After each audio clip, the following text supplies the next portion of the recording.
Shalom sa lahat ng mga tagapanood sa channel na ito.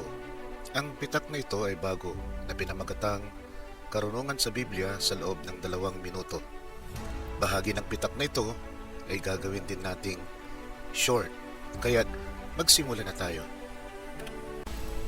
Ang Gog at Magog na nabanggit sa Revelation 20 ay ibang kaganapan sa Gog at Magog sa Ezekiel na pamumunuhan ng isang tao.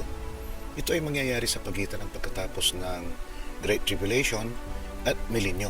Subalit ang Gog at Magog na nabanggit sa Revelation 20 ay mangyayari pagkatapos ng Milenyo.